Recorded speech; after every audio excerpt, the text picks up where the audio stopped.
The notification came at 11:47 on a Tuesday night, and it was not from my husband. It was from LinkedIn. A simple automated alert, the kind the platform sends out dozens of times a day, congratulating connections on career milestones. But this one stopped my breath completely. Brandon's startup, Viridian Analytics, the company I had poured $750,000 of my inheritance into, had just updated its company page. New profile photos, new team bios, and right there, embedded in the announcement section, a glossy recap of an investor dinner that had apparently taken place 3 weeks ago in a private rooftop suite at the Four Seasons in downtown Austin. There were photographs. Brandon in a tailored charcoal blazer, laughing with a group of men in expensive suits. Tiffany, his newly appointed chief operating officer, standing at his shoulder in a form-fitting emerald dress, her hand resting possessively on the back of his chair. Champagne flutes raised. The Viridian logo projected in soft blue light on the wall behind them. I sat very still in our kitchen, my coffee going cold beside my laptop. 3 weeks ago, when I had asked Brandon about the investor dinner, he had looked me in the eye across this very table and told me it had been pushed back indefinitely. Scheduling conflicts. The lead investor had a family emergency. Nothing to worry about. He had kissed my forehead and told me he would keep me posted. I scrolled through the photos one more time, counted the faces. 17 people in that rooftop suite. His sister Diane was there, holding a glass of Prosecco and beaming at the camera. His college roommate. His golf buddy who worked in venture capital. The entire inner circle had been assembled. I was the only person who had written a check with 6 figures on it who had not been invited. I closed the laptop quietly. I did not cry. I did not call him. I simply sat in the silence of that kitchen and began to think very carefully. My name is Elena Marsh, and I had been patient for 2 years. Patient while Brandon pivoted the product 3 times. Patient while he missed payroll twice and I quietly covered it. Patient while he promoted Tiffany from office manager to COO after a series of late nights at the office that he explained away as product sprints. Patient while his sister Diane whispered loudly at family dinners that I was too analytical, too controlling, too focused on the spreadsheets instead of trusting my husband's vision. I was done being patient. The next morning, I called my attorney. Rachel Kim was the kind of lawyer who spoke in complete, precise sentences and never wasted a single word. I had retained her 18 months ago, when I first began to feel uneasy about the trajectory of my investment. That unease had turned out to be well-founded, because Rachel had quietly done something very important on my behalf 18 months ago. Something Brandon had signed without reading. It took me 6 weeks to prepare everything. 6 weeks of appearing perfectly normal, making dinner, asking about his day, listening while he complained about vendor contracts and server costs. 6 weeks of watching him take calls from Tiffany at 10 o'clock at night while he stepped out onto the back porch, his voice dropping to a murmur the moment the door closed behind him. On the night of Viridian's official Series A closing celebration, Brandon told me the event was for board members and key investors only. I nodded and told him to have a good time. He straightened his blazer in the hallway mirror, looking pleased with himself. He said he would probably be home late. He said not to wait up. I told him I wouldn't. I waited exactly 45 minutes after his car left the driveway. Then I picked up my phone, sent a single text to Rachel, put on my best suit, and drove downtown. The venue was a converted warehouse space in East Austin, the kind of industrial chic location that tech startups rent to perform a specific kind of theater for investors. Exposed brick, Edison bulbs strung from the rafters, a custom neon sign glowing the Viridian logo in ice blue above the bar, a string quartet playing in the corner. Servers circulating with trays of bruschetta and miniature crab cakes. At least 120 people in the room. I could see Brandon the moment I stepped through the entrance. He was standing on a slightly elevated platform near the center of the room, microphone in hand, mid-sentence in what appeared to be a toast. He looked magnificent, confident, completely in his element. Then he saw me. The sentence died in his mouth. I watched the exact sequence of emotions cross his face in under 3 seconds. Shock, confusion, and then, because Brandon had never once in his life believed that consequences applied to him, fury. He handed the microphone to someone beside him and stepped down from the platform. He moved fast, cutting through the crowd with his jaw locked and his eyes fixed on me with an intensity that made the nearest guests step aside instinctively. Elena. His voice was a low, controlled hiss when he reached me, not a shout. He was still performing, even now. Still managing his image for the room. What are you doing here? This is a private event. I told you this was for the board. I smiled at him. It was the same smile I had been practicing in my bathroom mirror for the past 6 weeks. Calm, unhurried, the smile of a woman who already knows exactly how the next hour ends. Behind me, 2 people walked through the entrance. Rachel, in a charcoal blazer, carrying a leather document portfolio, and beside her, a man in a gray suit who Brandon did not recognize, holding a sealed legal envelope. Brandon's eyes flicked to them. Back to me. Something in his expression shifted, but he could not yet identify the source of the cold feeling beginning to move through him. You need to leave, he said. Lower now. I will call security. You're welcome to, I said. He pulled out his phone, made the call. 2 venue security guards appeared within 90 seconds, broad-shouldered men in black polo shirts, looking professionally apologetic as they approached me. Rachel stepped forward before they reached us. She opened her document portfolio and held up a single page with a deliberate, unhurried motion. She was not loud. She did not need to be. The guests closest to us had already gone quiet.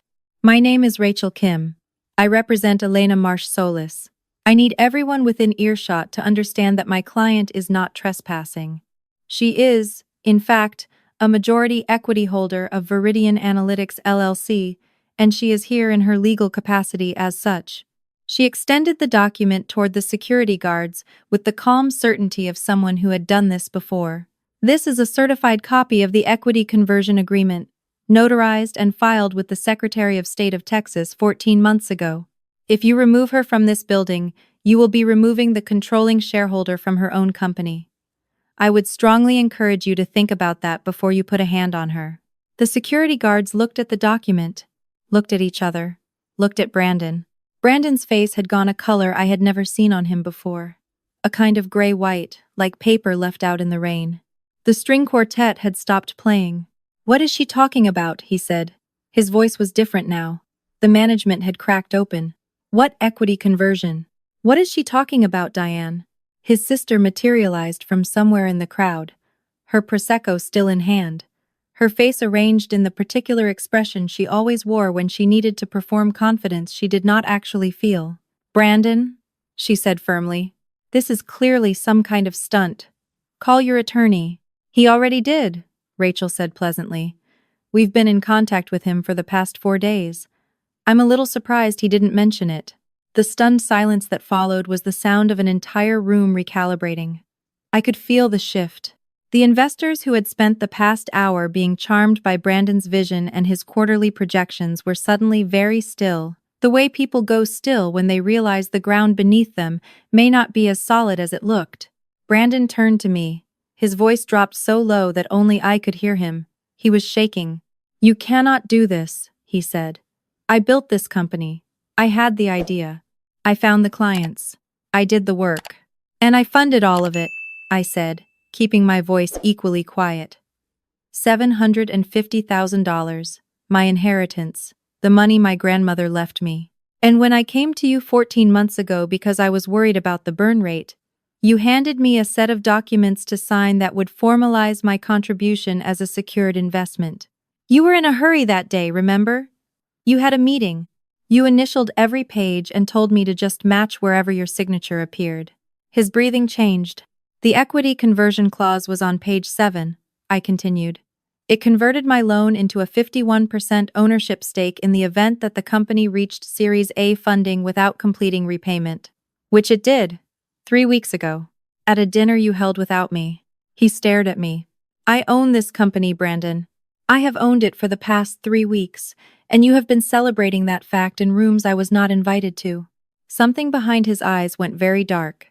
He stepped toward me, and it was not a gentle movement. Rachel was faster. She raised one hand and looked past Brandon's shoulder. The man in the gray suit moved forward. He had been waiting, still and patient, near the entrance this entire time. He stepped around the edge of the crowd, approached Brandon with the unhurried efficiency of someone completing a routine task, and pressed the sealed legal envelope firmly against his chest. Brandon reflexively grabbed it. "You have just been served," the process server said. "Have a good evening." Brandon tore the envelope open with shaking hands. His eyes moved across the first page. Then he looked up at me, and for the first time in the 2 years of our marriage, I saw something in his face that I had never seen there before. He was genuinely afraid. "What is this?" he said. "That is a notice of shareholder action," Rachel said. "As the majority equity holder, my client is exercising her right to call an emergency board meeting. Also attached is documentation of the wire transfers you made from the company operating account to a personal LLC registered in Tiffany Cole's name, totaling approximately $94,000 over the past 11 months. The room had gone completely silent now. The servers had stopped moving. Even the bartender had set down his shaker. Tiffany was standing near the far end of the bar. I had not looked directly at her since I walked in, but I looked at her now. She was very still. Her expression was impossible to read. She was wearing the same emerald dress from the LinkedIn photographs, and her hand had moved unconsciously to rest on her stomach. "That is company money," Rachel continued, her voice carrying clearly through the quiet room. "Transferred without board approval to fund, among other things, a luxury apartment lease in the South Congress neighborhood, 2 international flights, and a series of cash withdrawals that your own forensic accountant will find extremely difficult to justify as business expenses." Brandon threw the envelope onto the floor. "I want everyone in this room to understand something," he said, his voice suddenly loud, turning to face the investors who had been watching in frozen silence. "This is a domestic dispute. My wife is upset about our personal situation, and she is using legal mechanisms to interfere with a legitimate and thriving business. This company has a $40 million Series A term sheet on the table. Our ARR is growing at 200% year over year. Whatever personal grievances she has do not change the fundamentals of this business." He looked around the room with the particular desperation of a man trying to locate his own audience. "And I want to be very clear," he continued, his voice steadying slightly as his confidence found a foothold. "Whatever she claims about this equity agreement, our legal team will have it unwound within 30 days. This is a harassment tactic. I built Viridian from a slide deck and a dream, and no signature on any document is going to take that away from me." A few people in the room nodded, just slightly. He was good. He had always been good. Even now, even unraveling, he was good at the room. I let him finish. Then I stepped forward. "You're right that you built something remarkable," I said. "I believe that. I believed in it enough to write the check that kept the lights on for 18 months. And you're also right that our attorneys will review everything very carefully. But while we're being transparent with the room, I think the investors here deserve to know one more thing." I looked at Rachel. She opened the portfolio again and removed a second document. She walked it directly to the table where the lead Series A investor, a careful-eyed man named Peter Hartwell, was sitting very straight in his chair. "That is a forensic accounting summary," I said. "It documents, specifically, the reallocation of Series A bridge funding that your firm advanced to Viridian last quarter. $62,000 of that advance was deposited into the same personal LLC I mentioned. Not into the operating account, not into product development, directly to a personal holding entity, controlled by someone who is not a registered officer of this company." Peter Hartwell picked up the document. He did not look at Brandon. He looked at his colleague. A single look, the wordless shorthand of men who have been in this industry long enough to recognize the specific shape of fraud when it's laid on the table in front of them. Brandon saw that look, and whatever was holding him together began to come apart. "This is out of context," he said. His voice was thinner now. "Peter, I can explain all of this. Those transfers were compensation arrangements that we were in the process of formalizing. Tiffany is our COO. She has performance incentives. This is completely standard." Peter Hartwell set the document down. He stood up slowly, buttoned his jacket with the deliberate care of a man creating distance from a situation. "Brandon," he said. His voice was not unkind, but it was absolutely final. "Our firm's investment is contingent on clean cap table documentation and transparent use of bridge funds. What you've described tonight is not a domestic dispute." He looked at the document one more time. Have your counsel contact ours in the morning. He picked up his overcoat from the back of his chair and walked toward the exit. His colleague followed without a word. The heavy steel door swung shut behind them with a sound like a period at the end of a sentence. Brandon stood very still in the center of the room. The other guests began to move. Slowly at first, then faster, the particular choreography of people who have just realized they are standing at the scene of an accident and would very much prefer to be somewhere else. Conversations ended mid-sentence. Jackets were retrieved. Goodbyes were not said. Within 8 minutes, the room had shed nearly half its occupants. Diane grabbed Brandon's arm. She pulled him toward the corner, her voice low and tight with barely controlled panic. "Brandon," she hissed, "you need to call Mitchell right now. Tonight. This woman has gone insane, and you need to." "Mitchell knows," Brandon said. His voice was flat. Diane stopped. "What?" "He's known for 4 days. He told me it was airtight. The equity conversion. He told me there was no way she could." He stopped talking. Diane stared at him. "How much?" she said. Brandon said nothing. "How much did you take from the company?" Diane said, her voice dropping to something that was no longer a whisper but had not yet become a scream. "It was a loan," Brandon said. "It was always meant to be a loan." "To whom?" Diane demanded. "To pay for what?" He did not answer. He was looking across the nearly empty room at Tiffany, who had not moved from the bar. She was looking at her phone. Her expression was the careful blankness of a person running calculations. Diane followed his gaze. And then, slowly, the shape of it assembled itself in her face. The apartment, the flights, the late nights, the COO promotion that had come so suddenly, with no board discussion, no search process, just an announcement one Monday morning that Brandon had made unilaterally. "Oh my God," Diane said. She was not speaking to anyone.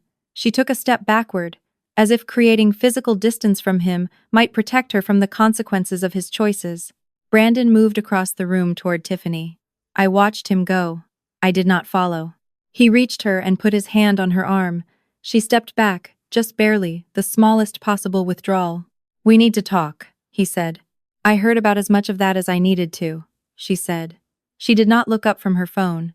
"Tiffany." His voice broke slightly on the second syllable. "Hey, look at me. We're going to figure this out. I still have the term sheet. The company is still viable. The product works. The clients are real. We can restructure. I can raise again." She finally looked up. I watched her face in that moment, and what I saw there was not love, and it was not loyalty, and it was not even anger. It was the flat, assessing expression of a woman who had been managing a position and had just decided to exit it. "I have been offered a VP role at Horizon Digital," she said, "in Denver. I accepted it this morning." Brandon blinked. "What?" "I accepted it this morning," she repeated. "Before any of this. I've been thinking about it for a while." He stared at her. His mouth opened. "The baby," he said. There was a pause. Tiffany held his gaze for a very long moment. Then she said, very quietly, "I lost it. Several weeks ago. I was going to tell you, but things kept being complicated." The color left his face entirely. "There's nothing to stay for, Brandon," she said, not without a certain gentleness. "The company is gone. The money is gone. And we were never," she paused, choosing the word carefully, sustainable. She picked up her purse from the bar, smoothed the front of her emerald dress, and walked out of the venue without looking back. Brandon stood alone in the center of the gutted room. The string quartet had packed up their instruments. The servers were clearing abandoned glasses from the cocktail tables. The Edison bulbs hummed quietly overhead, casting their warm amber light over a celebration that had fully ceased to be one. He turned and looked at me from across the room. There was no fury left. There was no performance left. There was only the face of a man standing in the rubble of everything he had constructed, looking at the person he had tried to exclude from it, and finally, too late, understanding what he had thrown away. I picked up my clutch from the entrance table. I nodded at Rachel. We walked out. The Austin night was warm and smelled like rain that had not quite arrived yet. I stood on the sidewalk for a moment, breathing it in. Rachel stood beside me, patient and quiet. "Did you want to get dinner?" she asked. I smiled. I really did. 4 months later, I sat in a glass-walled conference room on the 14th floor of a downtown Austin office building. Across the wide table sat Brandon, looking like a version of himself that had been reduced by about 30%. And tailored blazer was gone. The careful grooming was gone. He was wearing a button-down that needed ironing, and he had aged, genuinely aged, in a way that 4 months should not be able to accomplish. His attorney, a careful man named Douglas, had filed every motion available to him. He had challenged the equity conversion on grounds of insufficient disclosure. He had argued duress. He had argued that the clause had not been properly explained to his client at the time of signing. The Texas courts had been uniformly unimpressed. The equity conversion was valid. The ownership was confirmed. Viridian Analytics, its remaining client contracts, its proprietary data infrastructure, and its brand belonged to me. What Brandon's attorney was here to discuss today was the personal liability question. The $94,000 in fraudulent transfers from the company operating account, the bridge funding diversion, the wire transactions that Rachel's forensic accountant had documented with the precision of a surgeon. Douglas had filed for Chapter 7 bankruptcy on Brandon's behalf the previous month. Rachel had been expecting this.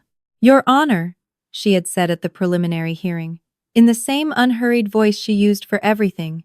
The debts in question were incurred through documented fraudulent transfer, misrepresentation of fiduciary responsibility, and deliberate misappropriation of investor funds.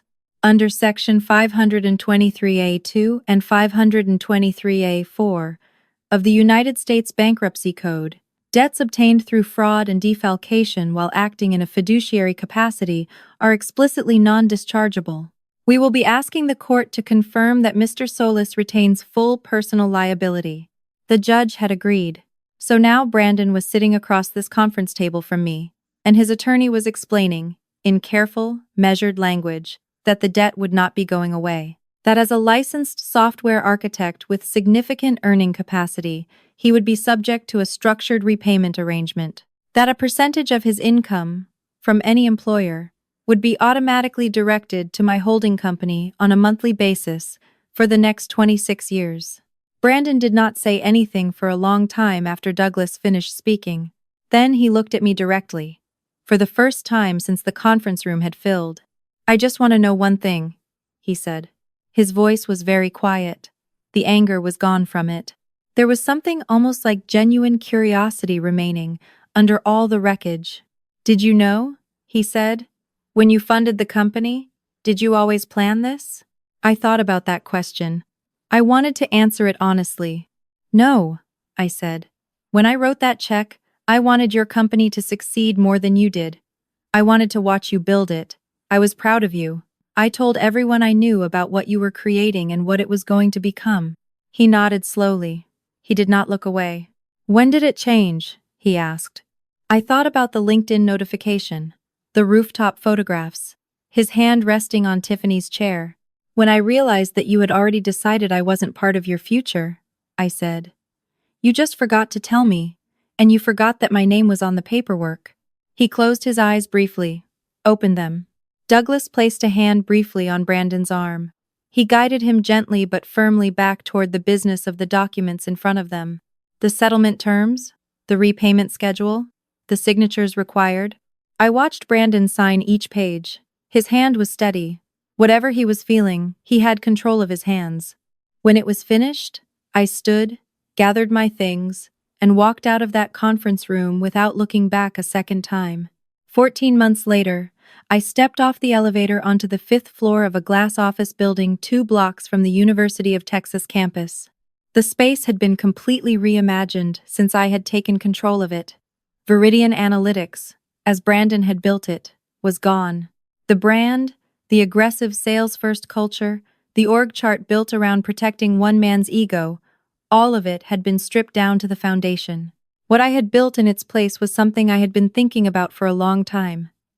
A data intelligence platform focused specifically on nonprofit and social impact organizations, groups that had historically been priced out of the analytics tools available to their for-profit counterparts. We gave them the infrastructure to measure what was actually working, make evidence-based decisions, and tell their stories to funders in language that translated directly into continued investment. We had 32 employees. We had been profitable for 6 months. 2 weeks ago, we had closed a partnership with a national foundation that would fund 3 years of subsidized access for qualifying organizations across the country. My name was on the door. My name had always been on the paperwork. I had just finally built something that was entirely mine. I stopped by the front desk on my way to my office. My operations director, a sharp and unflappable woman named Cassandra who had come over from a logistics firm and never looked back, handed me the monthly financial summary without being asked. She pointed to the margin line with quiet pride. I thanked her. I meant it fully. At my desk, I opened my banking app for a reason that had become a small, private ritual. A direct deposit had cleared that morning from a payroll processing service in San Antonio, where Brandon had taken a mid-level position at a software consulting firm. Every month on the 1st and the 15th, a legally mandated transfer came through. Not a large amount, but consistent, automatic, and entirely beyond his control. I did not need the money anymore. I never deposited it into my operating account. I had set up an automatic redirect the previous spring. It went, every single month, to a scholarship fund at my grandmother's alma mater, the one she had left me the inheritance from, the money that had started all of this. She would have found that funny, I thought. She had always been better at the long game than anyone around her. I locked my phone and set it face down on my desk. Through the wide windows of my office, the Austin skyline caught the late afternoon light in every shade of gold and amber. Below, the city moved at its ordinary speed, entirely unaware of the specific and unlikely chain of events that had led to me sitting in this particular chair, on this particular afternoon, in full ownership of a company built on the ruins of a betrayal. People say that the opposite of love is indifference. I am not sure that is true. What I felt sitting in that conference room, watching Brandon sign his name to 26 years of consequences, was not indifference. It was something more precise than that. It was the absolute clarity of a woman who finally understood her own value and had stopped waiting for someone else to confirm it. He had looked at our marriage and seen a financial resource he could draw down quietly and exclude from the rooms where the credit was taken.